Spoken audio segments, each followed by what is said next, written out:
Experiencing issues with your Xumo Stream Box microphone? It's a common problem often related to voice permissions or remote pairing. First, ensure voice permissions are enabled in Android TV settings. Go to Settings, Apps, Google Assistant, Permissions, and grant microphone access. Next, check your remote's pairing.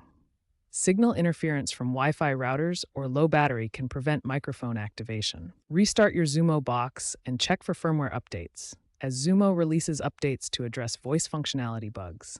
If problems persist, try unpairing and repairing your remote through the Xumo app or device settings. If basic troubleshooting doesn't work, try clearing the cache or performing a factory reset as a last resort. User forums like Reddit's r/sumobox often contain community-driven workarounds, such as APK sideloading, that can resolve specific issues.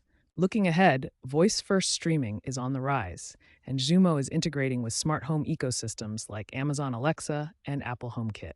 Future Android TV updates aim to improve noise cancellation and multi-device voice pairing.